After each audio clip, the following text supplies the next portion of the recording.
Guibh Galera Cordia August Fáilte Road. Welcome to be my guest with me, Mary Honan, on Lear Media TV, supporting the Samaritans, Limerick and Tipperary.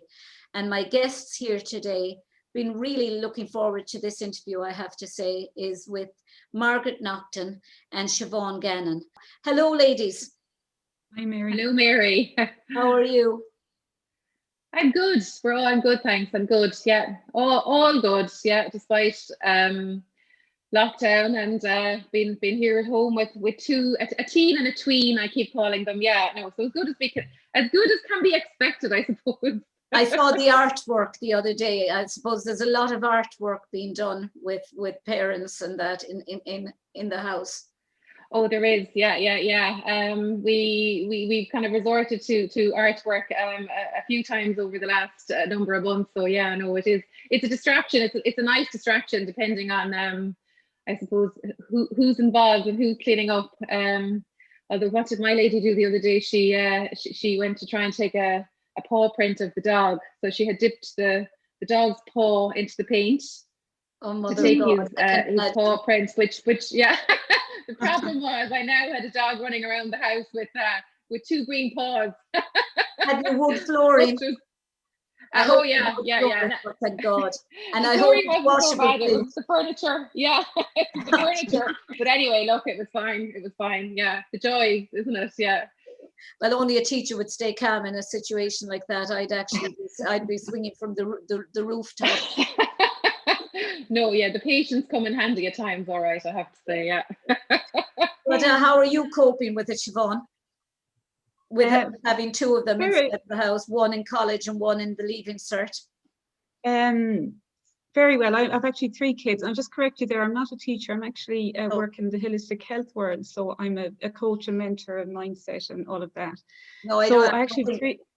Yeah, I have 3 kids. So the eldest is just finishing her last degree year, but she's been at home since restrictions came back in. But then I have my son last year, Ben, who Margaret mentored, who's actually in NUIG and doing fantastic. And I have Maya now, the last lady, who's second COVID, who's just got the news in actually that they're probably doing a combination, isn't it, Margaret? We were talking earlier. So they've been very different. Both of them were very different. And Margaret's mentor for both. But last year with Ben, there was a positive side to what I was just saying to Margaret, because what happened with him was most of it was that he didn't know what he wanted to do. So when restrictions came in, he ended up having to, it actually was like a self-development, because it's actually held to him in college. He's actually able to study on his own. He doesn't need me on his back or anything like that. So he stuck to the program. I do have a very organized house and we kind of work all together. And when restrictions came in, we did work together as a team. So he kind of put the head down and did what he was asked to do, basically. And he kept with it. So he actually had come to a place, I think, when they said predicted grades, or you could set the Leaving Cert, that he was actually okay with either one of them. Yeah. He comes to that space. But I said to him, whatever you're doing now, whether you sit the exams or whether it's predicted grades, it's going to hold you in university. And that's actually exactly what's happening with him. Now, for the other lady, and he chose, actually, remember, it was just, God, he chose to do business. And I thought he was going to do something else. He kind of changed his mind last minute and was amazing. Yeah, it was last minute. And I said to Margaret, I don't know where this came from, but suddenly this is what he wants to do, and he's flying it. Now, the other lady has, the issue has been the uncertainty. Yeah. So she knows what she wants to do. She wants to do law. She knows where she wants to go. Everything's set out, but it's the uncertainty of not knowing whether it's going to be predicted grades or the sitting of the Leaving Cert, and that has caused stress. But as a family, what we do is, I'm lucky enough to live where I am, out in the country, so I'll take her out, we go for a walk on the beach, kind of get to see where the headspace is at. If her room's dirty, I'll go in and if I see the room is getting a bit chock-a-block, it's cleaned out. So it's really important to keep the headspace, environmental space, all of that. Her sister will kind of pull her out and say, let's do a 10-minute workout if that's inside. So it doesn't always have to be outside. I might even I'm going to the shop, come to the shop for 5 minutes. just, you know, To get her out of to the get house. her out. Yeah, to get her out. And then hugs, lots of hugs, Mary. Do you know, because of restrictions as well, and Margaret would know this from the heart math we were talking about it the last day, but because of restrictions and them not being able to be with their friends, and you know, that age group are very huggy. Yeah. They're very affectionate. The girls are with the girls. I'm hugging myself. Yeah. I'm a hugger. And Yeah. we only talked about it just before this interview with Pauline Fegan. Yeah. I said, the minute we get the okay and everything is allowed, people will be sick of seeing Mary Honan hugging them, because Pauline said she's hugging people on the street. She said when COVID-19, when restriction 4, the children were coming into the class, the babies, and they were all going for each other and hugging. Yeah. And she said they'd start in their little pod, but then they'd work their way over and start hugging again. It's just and that's what's wrong, because the oxytocin, the hormone oxytocin, it's the bonding hormone, the chemical that kind of, you know, in relationships, when a mom is breastfeeding, it's produced as well. It's that bonding hormone. And for community, it's how we, you know, relate to each other. So if you hug, you give your child a hug and just hold it for, I think it's 16 seconds or more, is it, Margaret? I think, yeah, there's a time frame. I think it's around 16 seconds. Yeah. It actually starts to produce that hormone, the oxytocin hormone, and that hormone actually gives them a sense of security inside. So it actually, it produces that, and they start to feel more connected, more in their bodies. Because what happens is they're all up in the head, the stress, and they're out of their bodies. So grounding and feeling connected and relaxed inside is that's what I do for a living, but that's what happens in my house. I can always tell when they're. I'll talk to you more about that in a minute, about your work. But Margaret, how important is something you said there a few minutes ago, Siobhán, about having an organised house? I'd love to say my house was organised, but the organised part is preceded by this. You know, I mean, I'm always on the go, and that. How important is organization, or does it matter whether a house is organized, as long as you can organize your own head space within it? I know some people feel that, you know, they'll work better in clutter. They have organized clutter. If I know, and absolutely, and look, I probably have a little tinge of that in terms of, you know, I could be always looking for my car keys, or where's my phone, but I think, you know, that could be answered, I suppose, from two different perspectives, Mary. First of all, because everybody is working from home at the moment, you know, it's not just the Leaving Cert student that is home. You know, you could have a house where you have second level students, you have primary levels, you know, primary school students, you have mom and dad could be at home now as well, and maybe extended family. So I suppose it is important that there will be a level of organization. I think it's important for them to have a space where they can go to. You know, like here in our house, we converted an upstairs bedroom into a study, purely because, you know, I just didn't want them to be in their bedroom studying. So I kind of wanted them to have, you know, your bedroom is your space for, you know, you're relaxing, you know, you're chilling out, you're sleeping. And I know Siobhán might touch on sleep a little bit, maybe coming from the holistic perspective in a little while. So I think at the moment, I think it is important. Now, that said, I don't want any parent that's listening into this to be, you know, absolutely freaking out, because, you know, it has been organized chaos over the last number of months. And I'm sure many houses, it has been organized chaos. And it's whatever works for each individual and each family. But I would say it is important, I suppose, to have some level of organization, because it does, you know, it's like if they have a lot of overwhelm in their heads, you know, if you think about it, you know, you're Leaving Cert student or you're a junior cycle student, there's a lot of stuff in their heads. There's a lot of stuff going on. A junior cycle student has 10 or 11 subjects. A Leaving Cert student has 7, if not 8 subjects sometimes. So an awful lot of that stuff is inside in their head. So it is important for them to have a space where they can, you know, get that stuff out of their head and get it onto paper, get themselves organized, planning. So even to be able to put that stuff somewhere, you know, because the lack of planning, and I suppose the lack of organization, at the end of the day, it's going to cause them stress. And what we want to do is avoid stress. So I would definitely say it is important. However, I know some students work very well, I suppose, in an environment where maybe organization isn't absolutely perfect. But I would prioritize it. I would say it is definitely important, purely to avoid stress. I suppose both of you can answer this question. Would be really, with the child, say, who doesn't come from or comes from a home, say maybe that there's other problems going on, and they're trying to get through the Leaving Cert or the Junior Cert, and they have, maybe there's a few children in the family and they're all different level age groups, and they can't have that downtime. They're not fortunate, Siobhán, to have a mother who's trained, or a mother like you, Margaret, who's trained, but particularly, Siobhán, a mother who will say, come on, let's go for a walk down the beach. They haven't got those availabilities to them. And I'm thinking particularly of children who may be out of their homes and living in hotels and things like that, but are still trying to do a Leaving Cert exam. What would you say to those children? Well, what I would say is, first and foremost, your well-being is the most important thing at the moment, and at the end of the day, and I think, I was talking to a student the other day, purely not for this reason, but for other reasons. She's dyslexic, and unfortunately with a mixture of the stress of dyslexia, going through second level school, and also then getting having a physical illness to cope with throughout fifth year and the start of Leaving Cert, she ended up having to drop out of school.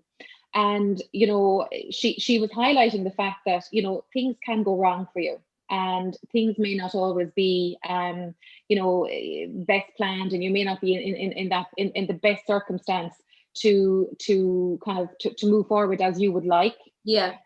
So she ended up doing a PLC course. I thought her story was fabulous, Mary, very, very inspiring. She ended up having to drop out of Leaving Cert about maybe quarter away through the year.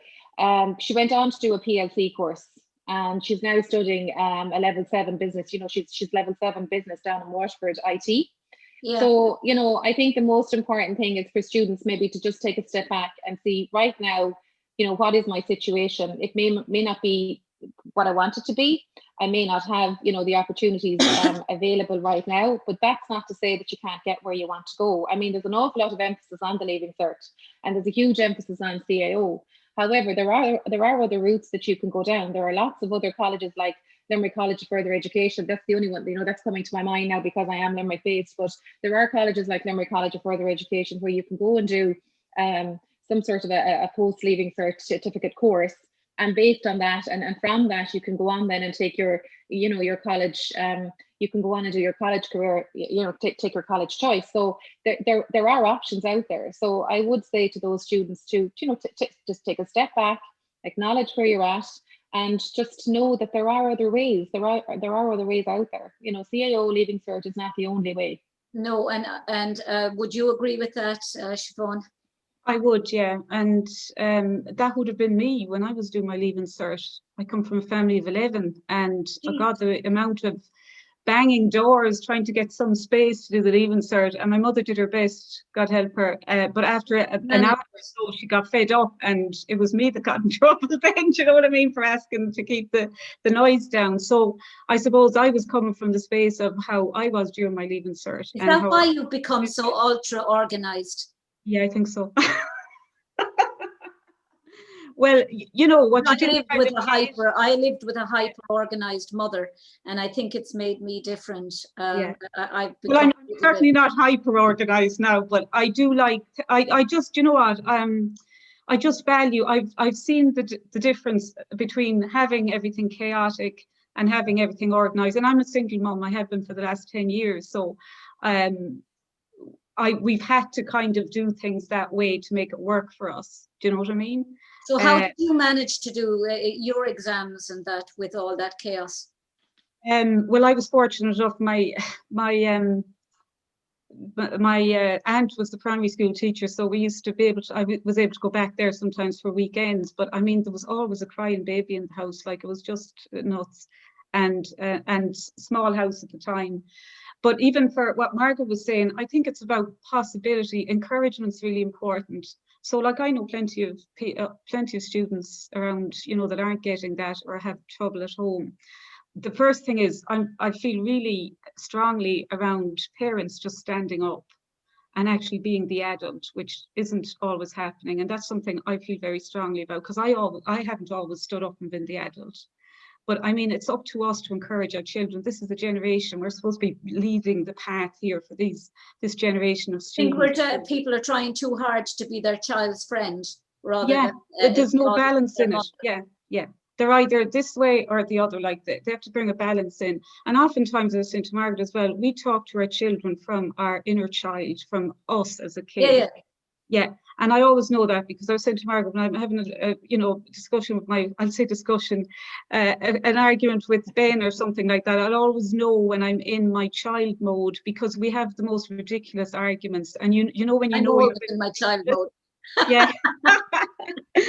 But actually what happens, Mary, is that the child wants the adult. So they're looking for that security from the adult. They're looking to be grounded. They're looking for to be told, this is your role and these are the rules. And I do think that, you know, I mean, if you're trying to be your child's friend, they have enough friends.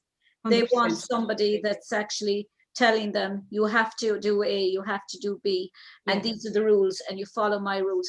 But I know exactly, Margaret, what you were saying, because I mean, dancing was my life, and academia was, even though I was good at school, I just wanted to dance. And you know, I went back in '95 to resit the Leaving Cert when I was made redundant when our company closed, and from there my love of academia started, and I went on further and further and further and further. And, you know, if I was to think of me when I was a child versus me as an adult, it's a completely different Mary Honan. I would never have imagined that I would have gone down the route of academia, that I would have gone to college. All I wanted was to perform. Yeah, and there is a place for everybody and in their time. Absolutely. And I think we forget that as well, you know, and I think it's a very, very important message to give to our young people, because I suppose they're very much, you know, they're in the spotlight at the moment, and kind of all the eyes of the media, the eyes of the world around them. And there is this pressure, you know, even the current talks, you know, this evening coming out about the Leaving Cert, be predicted grades, sitting in exams, you know what I mean? It's like as if, you know, we're almost putting like this complete and utter tunnel focus into the next couple of months. Whereas you said there, you know, it's only like a small part of your life, you know, and there is an opportunity as a mature student to come back and to do it later on. You know, it doesn't have to be necessarily now either. There's nothing wrong with a gap year, or taking time out, or having a reflective year and then maybe deciding what you want to do. You know, there is far too much pressure. I think people tend to think that, oh, I have to do my Leaving Cert and I have to become a doctor, I have to become a lawyer or a business person, I have to become a teacher now at 18. I mean, I went through several jobs, and Bunratty Castle, 14 years there, and had no interest in third level until I had. And you know, and it's like your life goes through so many stages, and people are just so panicked when they reach the grand old age of 17 and think, I have to have it all done, and I have to be a lawyer or a doctor by the time I'm in my mid-20s. Yeah, and also that pressure, kind of having to decide, even, you know, the CAO, the deadline for CAO, you know, for application was just 1st February. So there's also that immense pressure on them to decide, what is it that I want to do? And again, you know, they think that, you know, is this what I have to make this decision now, which is going to determine what I'm going to do forevermore. And as you said, you've been through several jobs. I've gone down several different routes as well. You know, I mean, I would have trained initially in education. I would have done an arts degree and gone on. But it's only later in life that I actually came back into teaching. Do you know what I'm saying? So it's important, I suppose, for them to maybe just, I know, you know, it's probably easier for us to say it because we're further down the road, and hindsight is a wonderful thing. But it is no harm, you know, to open up that discussion with them and say, you know what, it's not set in stone. Whatever you decide to do now, that's not to say that that's what you're going to be doing in 15 or 20 years' time. No, They say because most people are even changing, aren't they? They're changing their job. They'll change their jobs 2 to 3 that's what I times was in a going life. to say. That's what I was going to say. Yeah. You know, you go to college. I mean, I went to the art college and I thought, oh, that's what I'm going to love because I love art. And I knew halfway through that as much as I loved it, that this was not going to be my career. But I stuck it out. And maybe it was the dancing that came in, dig your heels in, do it, finish it, and do what you really want to do after it. Do I think it was a waste of time? No, because the 4 years taught me so many valuable lessons that you can bring in to others. So if children decide, if your son decides after 2 years or after 4 years that he doesn't want to go down the business route, he can always go maybe another route, law, and carry what he's learned in business. You must be very intuitive, because that's actually just what my daughter did. Yeah, do you know, she's doing psychology and she's in her last year, but she's already been accepted into law in Cork because she wanted to do 2 years law is what she wants, but she didn't know at the time. So doing arts was the perfect thing for her at the time because she didn't know what she wanted to do. Arts is always, it used to get bad rap, but I think it's a great course because you don't know what you want to do. And it's very doable now, the point system as well. But for those as well, I think just look at the possibilities. I think like Margaret had done goal planning as well, like focusing on the outcome so that you have something there that will give you the motivation, the focus motivation to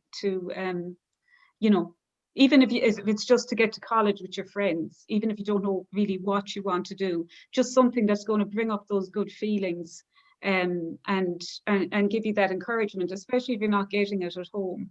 Yeah, but I mean, I think something like this Teenaider would have been valuable, Margaret, for everybody. You know, even when I was growing up, if we had that there, you would have probably made better decisions with your life. And I mean, my biggest regret now is that I didn't do what I'm doing now earlier. But would I have even thought about doing it earlier? No, I wouldn't, because I suppose I was the creative type that never really knew what I wanted to do other than perform until I actually found what I was looking for. Do you know? I know, and I think divine timing as well. Yeah, isn't it? I think everything kind of it's all about timing and where it comes in. And I think, as my mother used to always, there's an age-old saying, what's for you won't pass you. And I think everything happens for a reason. But one thing that you said a little while ago, Mary, and just to come back to that, you talk about that age of 17 or 18, and Siobhán was talking about stepping up and being a parent. And very often, when I do mentor students, when they're on the mentoring program, and sometimes parents will come to me and they will say, well, they're 18 now, because a lot of students will be 18 sitting their leaving cert, or they're 17 or, almost 18. And there's almost that expectation of when a student hits 18, they're now an adult. So they should now be able to make all these decisions for themselves. And, they're mature enough, and they're not, and I think that's often, that's often the conversation that I have to sit down, and talk to parents about, is that, they actually, what they do want you to do is they do want you to step up and be the parent, and they do want you to put boundaries in place and a routine in place. And even if it is to say, well, actually, no, you can't go out on Friday night. Do you know what I mean? Or if it's to say, well, we do expect you to do this, and this. And sometimes that's what they're looking for. They're looking for that routine. They're looking for those boundaries. Because there sometimes can be that expectation. And I remember many years ago during Mental Health Week, going to a talk. Now, I cannot remember the name of the guy that was giving the talk, but one thing he did say that really, really stuck with me was the maturity that we assume that 18-year-olds have as parents. They don't actually get that maturity until the age of 24. So there's a 6-year gap there that we as parents can miss, So I think it's important maybe just for parents to realize that. And for our Leaving Cert students, having worked with them now for so many years, and throughout the mentoring program, we do get a chance to talk, and we talk about their fears. That's part of what the program is about, and helping them to overcome that. But very often their fear is, and parents, again, I suppose it's not that it's not that they don't take it on board, but I just think sometimes it's not that they just kind of they don't kind of maybe assume that this is there. But very often when you think about a Leaving Cert student, life as they know it is about to end. They've been in this system since they were 4 or 5 years of age. They've gone through, you know, their primary school with their friends. They've moved into secondary school. They are. They're in an institution. They're in a system. They have a routine. They have friends. You know, there's a certain aspect of life that literally, you know, they could do it with their eyes closed. And all of that is about to end for them, you know, and the questions that they would, you know, that go through their heads would be, so, you know, will I be moving out of home next year? Will I be going to college? Will I not? If I don't get the points, you know, will I be okay? Will I cope? Will I manage? And all of that is going through their head on top of, you know, having to study and having to think about what they want to do in college, and having to sit the exam and so many other things that they have to think about. So, you know, it's just important for us, I suppose, to realize that there's more sometimes that's going on for them. Do you know what I mean? And it is a fear. It's fear of, you know, life as we know it coming to an end. Fear of the unknown, but it's also fear of the unknown. Yeah. But also, Siobhán and Margaret, there's also those who don't want to go to college, who know that they're leaving cert once that's over, had all these great plans and aspirations of traveling the world, traveling abroad, maybe going to England to work for a year, or maybe going to Australia or doing a tour of the world. And COVID has put not only a crimp on their leaving cert that they have worked so hard for and put in the hours, and suddenly they're going to be getting last year predictive or sit an exam, which you know, that has to have an emotional effect, that they have been thinking, 1 year now and I'll be able to go out on my own, get my own apartment, or maybe travel the world, and now they're at home. And not only are they at home, but they're at home 24/7 with no connection with their family, with their friends, or maybe their favorite aunt or their favorite grandparent or whatever, do you know? So I mean, there's a lot of, and I mean, I'm going to be interviewing Dr. Niall Muldoon, who's the ombudsman for children, and he's very much of the belief, and he said he has seen it inside in his own practices, children being brought for psychiatric help who have had complete meltdowns because they're not able to cope. They haven't been given the tools. They don't know what to do. I mean, their whole life, as you said, has been school, friends. And absolutely, and we've taken that away. And I suppose as well as that, you know, I mean, you know, for us as adults, I mean, when you go back to last March, 12 months, you know, we were hit with this. I mean, literally the schools, if you go back to last March, we were told on Thursday lunchtime that schools were going to be closing for 2 weeks. And, you know, like those kids didn't go back to school. Like, you know, they were out from March right up until the end. And that's a significant, you know, that's a significant loss. For many reasons, you know, not only have you the academics, but as you said, you have the social interaction, you know, psychological, emotional. That's almost more important. 100%. And I mean, I was reading Dr. Niall's, Dr. Muldoon's report, and he said, you know, that the regression is very evident, and it's very significant. And I totally agree with him in terms of the repercussions now that we may have to deal with for years to come, in terms of when those students and when those kids look back on this time. I suppose it saddens me to think that they're going to think that we as adults have let them down, that the system has let them down, you know. That's what I'm just thinking as well. Adults have to step up. There's no other way around it. Yeah, you just have to step up, and you have to say, you know, you're my child, no matter what age you are, these are the rules.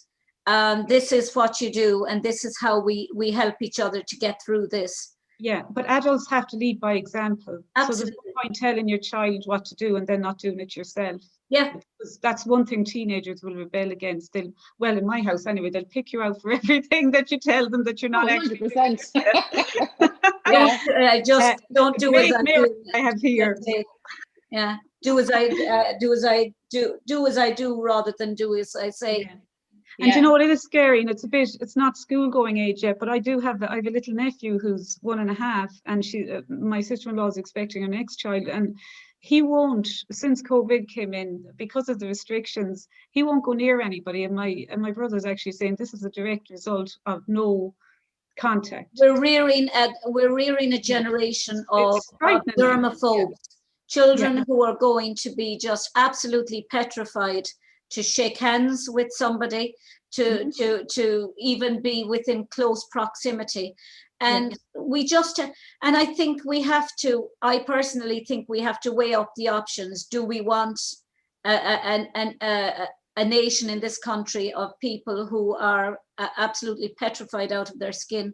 Or do we have to just let people get back to some sense of normality, open up the stores, open up the shops, we send need to the open children the back to country. school? I'm all for opening, because I think at this stage, it's not that the girls weren't too bad, but I mean, Benjamin would go through phases last year and still around kind of fear-based COVID, and I'd pull him out of it every time, because I mean, I think that we're creating more harm than good by keeping everything closed the way it is. And again, that lack of, like, sending your kids off like that with that kind of mentality, it's actually just separating us.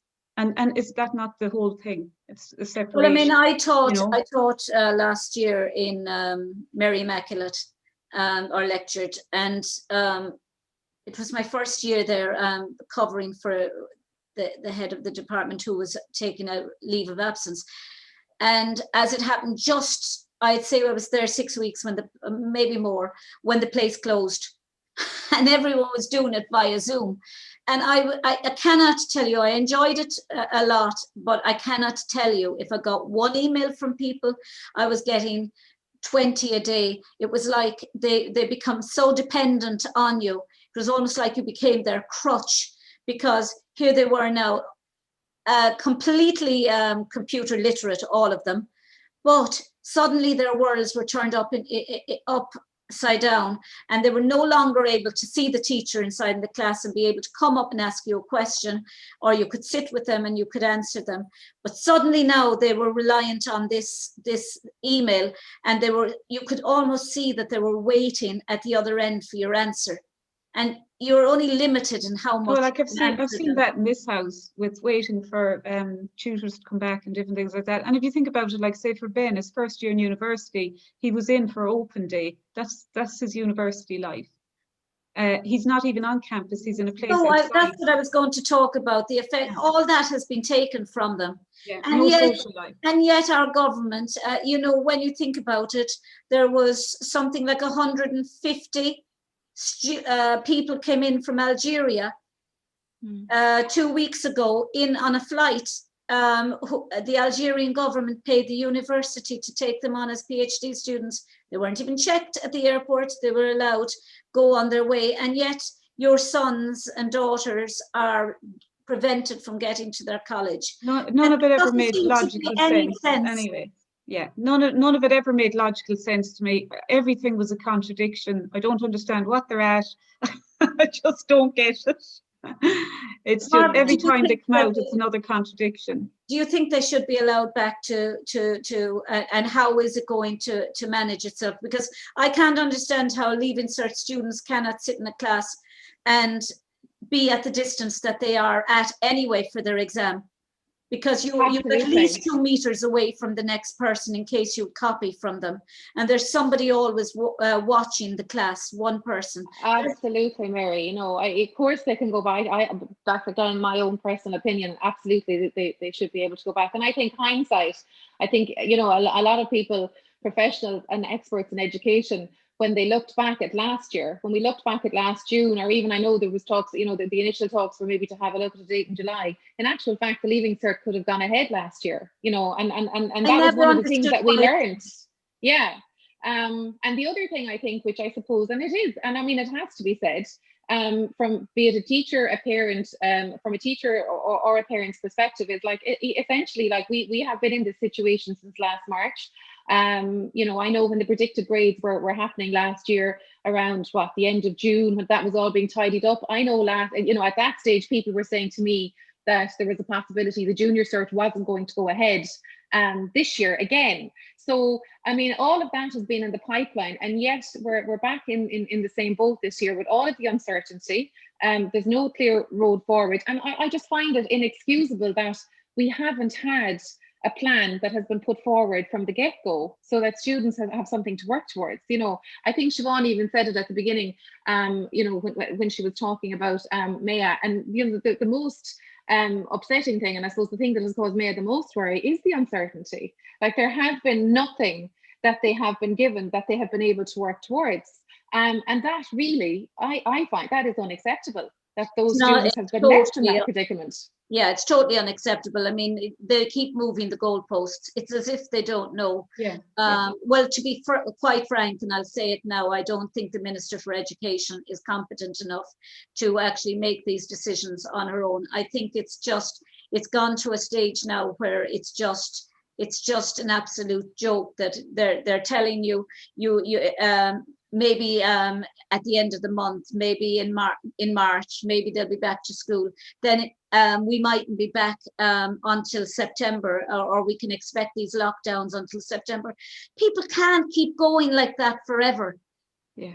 No, and I think we have to look at the bigger picture. Absolutely, you know, that the sole focus has been COVID. However, there are other issues. You know, when you look at it from you know, when you take a 30,000 foot view, and yeah, when you look at it from a bigger perspective, like we have had, like I was reading an article today, and it was talking about 4-year-olds, and they were saying that, you know, 25% of their life has been spent in lockdown. They've been locked away, and that's not healthy. So we're missing a much bigger part of the picture here. In terms of the effects, you know, even my own kids, you know, they're feeling it this time. I think, boy, if you go back to last March, it was probably a novelty. You know, it was probably a novelty to have initially 2 weeks off school. And look, you know, I suppose going forward from that, you know, we were kind of into the Easter holidays, and there's not a whole lot left, you know, when you think about the Easter holidays to June. So, but like this time around, you know, we were pretty much in lockdown before Christmas. They had their Christmas holidays, and they haven't been back to see their friends since, you know, the 3rd week of December. So they've lost out on so much on their social skills. That's actually scary what you said about a quarter of their lives, because you know that's the most vulnerable age in many respects, because that's the age at which children start to understand language and rules and order, and it's also the imprint period. I was going to say they're in the middle of that imprint stage. Imprint period, yeah. You know, where their subconscious is taking in all of this information. So their foundations are been built on this. They learn it, which is going to affect them later. Yeah, they'll be trying to unravel this then in adulthood and fix it. You know, I mean, you can teach languages to a child. A 4-year-old has the potential to learn several languages at the one time. And so, of course, you can. They are the most printable age to imprint the societal values on. After that, you start to get develop your own way of thinking and your own ability to contextualize and to critical think. Up to that, you're very much doing what you're. The only thing with that, Mary, is that you develop your own way then, but you've already got the subconscious imprint, so your behavior will be coming from that subconscious driver. That 4-year-old, those first 4 years. Which is our inner child, which is the way parents are still relating to their teenagers now and their kids. So it's really about getting, I would say, is, you know, looking into that and actually doing that work in yourself. So, you know, you're able to be there for your child, because you can't come from the child space. That's what the government, you can see it. They're like little kids. Donald Trump is the biggest kid in history. I mean, unhealed kid. I mean, I understand as someone with chronic asthma, you know, and I'm not afraid. I at this stage, I feel that if people are afraid if they're afraid before they get a vaccine or whatever to go out, then wear a mask or whatever.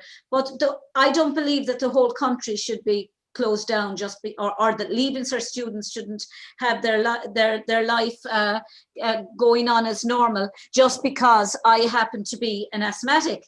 Do you know? Well, I totally agree. I think if you want a vaccination, and they're becoming more available now, I think whoever wants a vaccination, have a vaccination. Whoever doesn't, leave them alone, but everybody needs to get on. So if you have a vaccination, then aren't you immune? So you shouldn't be worried about anything. And it's about everything's choice. It should be a choice. The mask, if you're wearing the mask, isn't that protecting you? Why, Well, why supposedly, would yeah. you ridicule somebody who chooses not to wear a mask? I'm all for Yeah, freedom of I've choice. had so many of these conversations, Mary, and people are projecting. Like I had one with my mother, and I just couldn't make head nor tail of her. I wear a mask because I can't go into the supermarket and buy my food if I, you see people out in air, fresh air. I live in the country in Connemara, and you have people walking around up for a walk with a mask on. I mean, it makes no logical sense. Makes no sense to me. I mean, in order to kill off any viruses or kill off any colds or flus, one was always told you need vitamin C, vitamin D, you need fresh air. And if you're going out in the fresh air, and especially in a summer when that's killing the colds, but I suppose we're not medical professionals, but I do have a big problem with the fact that we're only hearing one side of a medical profession. Well, you see, they never showed the holistic side, Mary. And if you look at it, fear, when you're looking at your nervous system, your immune system, they're on about protection. So it happened last year that COVID came in and everybody started to panic. So they're panicking about catching COVID, and they're also so the first thing that's going to happen is your defenses are going to come down and your nervous system is going to be impacted. So actually what you do is you're producing cortisol, which is a stress hormone, into your bloodstream. So you're actually causing yourself anxiety and stress. Whereas you're thinking about all the worst things that could happen, and you're actually feeding that in your body, and it's running. So you're actually having a negative effect, and you're bringing down your immunity. So actually what's happening is they're doing the opposite. What they should have done on RTE was give two sides of the story. Wash your hands, put on your mask, whatever. And then they should have had somebody on, Margaret on with students, telling them how to actually relax their nervous system and bring themselves into coherence in the heart center. I mean, they're not given two sides of the story. They never did. They should have somebody on as well. They should have a proper debate, and it's really lacking. Would you agree, Margaret? It's really lacking that they don't have a debate on with people who are vehemently against or see the more holistic way of treating COVID than a vaccine, and people who are absolutely and fundamentally pro-vaccine. In this case, I'm not anti-vax, but I in any way I have had all my vaccines, but I just believe that we should know more, and people should have a choice, and people should decide what they're going to inject into their systems. And I don't feel that we're getting enough people on, and we're not getting any.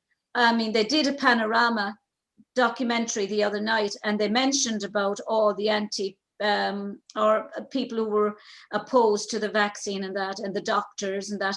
They put them up in maybe 100 little Zoom pictures, but never interviewed any of them, and basically talked about them as if they were quacks. I mean, these are eminent immunologists, world-renowned immunologists who have a voice and should be allowed to use their voice. Fine, put 10 people on who agree with them, who disagree with them, and let them debate it, and let us make informed choices rather than this is the only way to treat COVID. No, absolutely. I totally agree, Mary. I think, the lack of debate is concerning, most definitely. And even going back to what Siobhán was saying there in terms of, how do we promote?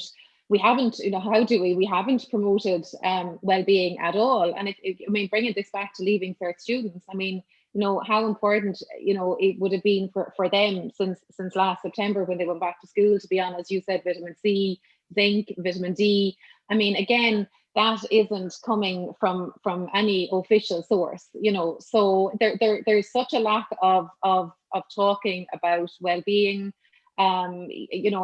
just in terms of like, Siobhán was talking about their immune systems there in terms of like, the impact that stress has on them. That just further, suppresses their immune system. So it's scary. I mean, it's worrying. I think that whole lack of debate is something that, would concern me. Being a parent of two children who are about to go out into the world, it's not the type of world that I really would like them to be going out into. But yeah, I mean, and I suppose it has happened so fast. I don't know, did anybody ever see this coming? But I mean, it's scary as a nation, isn't it, Margaret, that nobody's actually coming, whoever's up in those, that nobody's actually saying, hold on a minute, like we're saying here, where's the other side of it? Yeah, and it's been accepted absolutely. for over a year that has not been shown. Do you know what I mean? No, I agree. I absolutely. And you're almost a social pariah, or a political pariah, if you dare to have an alternative voice or want to share that alternative voice. I'm thinking of the Limerick Doctor now, and we were talking off camera about it, who was on Joe Duffy the other day. My God, the moment he actually mentioned that he would send his patients to anyone that they wanted to go to, but at the moment, because he had taken the Hippocratic Oath, he couldn't justify, because he felt there wasn't enough evidence, and that there was alternative treatment that people could take, that especially at the early stages of COVID they could take, maybe not in the latter stages where they'd need the vaccine, but certainly at the earlier stages when somebody felt that they had COVID. Those alternatives aren't being given to people. And if they are, then the media is treating people who have those opinions. Dear God, who are we not to believe? Who are we to believe if we can't believe immunologists, people who have spent their life working in the area of dangerous viruses? Yeah, absolutely. And again, I suppose from that's something that I've become, I suppose, very aware of over the last 12 months with my own kids is, trying to instill into them the importance of questioning everything, rather than taking, something at face value. And I think that's a skill that we probably need to promote now more than ever, is that they would maybe learn how to question things, because when, that's something that probably we haven't seen a whole lot of over the last 12 months, where we haven't really kind of been allowed to question too much, or it, as you said, it's very, very one-sided. And I would again worry again, and that's just coming from my own parenting perspective in terms of my own kids. I know you're not speaking as a member of the teachers. I'm just talking as a parent now, in terms of letting my own two out into the world. That I think it's so important that they continue to question everything. I mean, even you talked earlier about your own background in terms of the creativity. Like we're stifling, we're killing that. If everything is just going to be one-sided, where does that leave them in terms of, as I said, questioning, being creative, being able to think, even just thinking for themselves, being able to assess something. Could you imagine a school system where you had mindset and life coaching in it? I work with sexual wellness as well. Could you imagine a sexual wellness program in school where girls were taught about menstruation and the cycles, and how, not what they're taught now. Like the whole school system has to change. The Leaving Cert's outdated anyway. It's a dinosaur.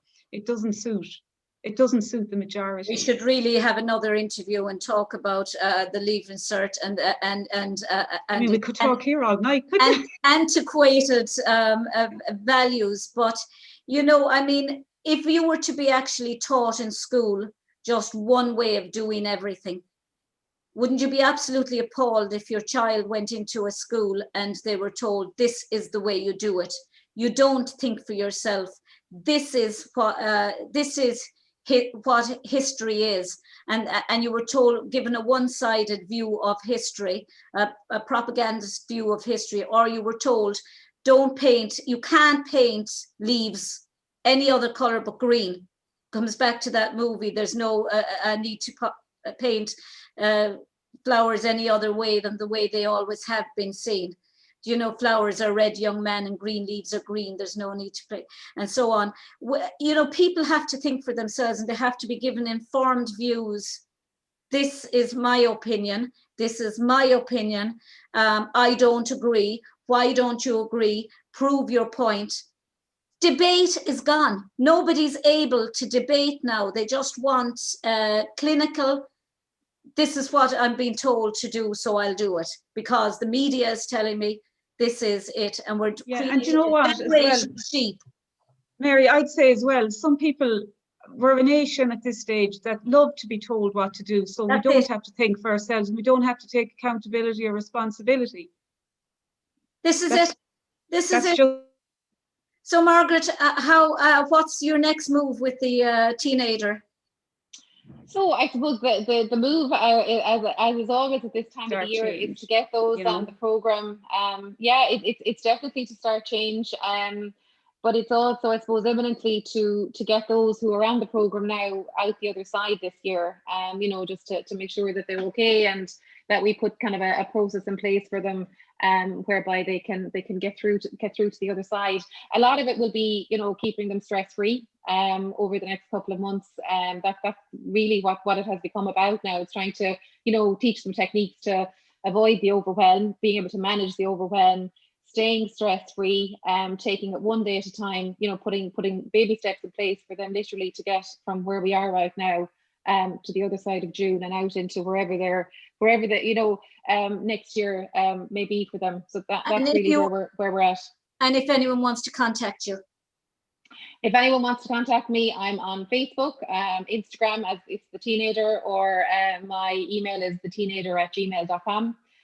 They can contact me on there. And just one other thing, I suppose, Mary, as well, for parents, I suppose, at the moment, in terms of managing this situation, because parents have very much been left to, they've been the ones that have been carrying the can really over the last number of months. And I suppose a lot of what I have done with students over the last number of months as well is just trying to get them to bring as much excitement and variety into their lives as they can, and one of the trainings that I have done would be sort of NLP /QTT, and part of that training would teach you how we're all hardwired, to fulfill certain codes.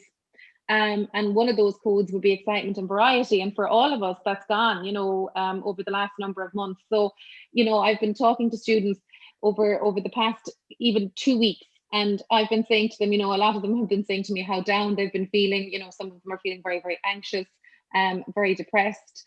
Lack of motivation is a big problem for a lot of them. So, I've been discussing with them, how do you bring excitement and variety into your life at the moment? And it can be something as simple as organizing a FaceTime lunch with your friends. Do you know what I mean? You initiate it. You say, look, guys, would you like to have lunch over FaceTime? Would you like to do lunch via FaceTime, where we can all see each other and interact with each other and have, literally in school from 1 to 2 o'clock. Have your lunch together, organize a socially distanced, a walk, meet up in however, obviously people will want to abide, put on your uniform if you wear a uniform to school. Absolutely. Andrew, I don't think that's anything that they miss, but try, as much interaction with your friends as you possibly can. So, and I know one student that I suggested that to a couple of weeks ago, and he came back and he said, what, since then he's had 5 or 6 FaceTimes with a group of his friends, and it made such a huge difference. He's gone for a walk with 1 or 2 of them. He's kind of made that effort to get up and to get out and to meet them, as I said, to interact with them, be it having cooking a meal for your family on one of the nights. Just say, what, I'm going to take one of my favorite recipes and I'm going to cook from my family, organize a Netflix night, whatever. It's just not to forget that it is important to have things that you can look forward to. And I know that has been challenging for us all over the last number of months, but for them, it's vitally important at their age. That's a really important code. That 7th code of excitement and variety. It's so important for them. So it's just, anything that they can do that will help bring that excitement into their lives. And normality. So that normality, and it's something that they have to look forward to, it's so important. Yeah. And Siobhán, how will people contact you and the name of your company? I'm Embodied Soulful Living, and you can contact me on Facebook, Siobhán Gannon Transform, and all the details. I'll put all that. Siobhán Gannon Transform. Transform. Yeah.